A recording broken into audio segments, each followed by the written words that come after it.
Men toga beýläýin, saňa hem nana.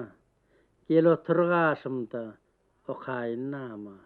Ay aşağı düşüp gelsin salama, senin tarifiňi eşitmek üçin. Asmanım garalsa, yüzüň garalar. Giň sefrem saralsa, gözüň saralar. Hani ýaryň diýip menden soralar, çöle barsam göwüni hoş etmek üçin. Gara gözleň, müňmir ýaşan garamyk, sürtülmesin ol gözlere garalyk. Iki gözüň arasy men aralyk, bolaýyn kalbymy guşatmak üçin. Bu jahana ýene aşyklar geler. Bu ejiz ýüregim gaýgydan öler. Söýmesen gözlerim söýgüden öler.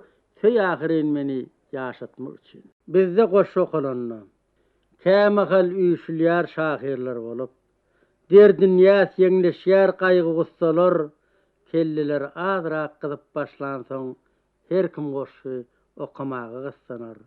Däli sile döner göçünge güller, şahirler magtanyp başlar dä bilen, gyratyn säpçedip geler görogly, keýmir dawa tutar nedir şa bilen. Bu dünýä hoş surat owadan gyzdyr, diýip magtym guly çeker nalany, agtyk çowuluklar halipakda şagladyp okar namany.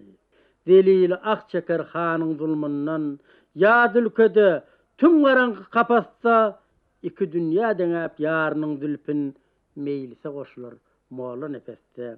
Şahirler halky bir üýtgeşik dünýä, olar daşda durar töhbet kıymatdan, birden ara az kem ümsümlük düşer, yine goşu okular nobat-nobatdan.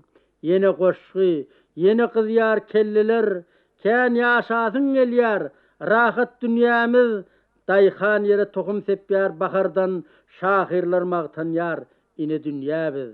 Hawwa, şahirlermi, üýtgeşik dünýä, goşu okulunda bolmaz nämeler, sözler hem beýgelip barýar kem-kemden, bagyt, söýgü, zemin, asman biziňki, meninki, seninki, sözler hatardan çykýar, könülýär hem öçýär reňki. Ulu şahirli halk danydyr, beýik.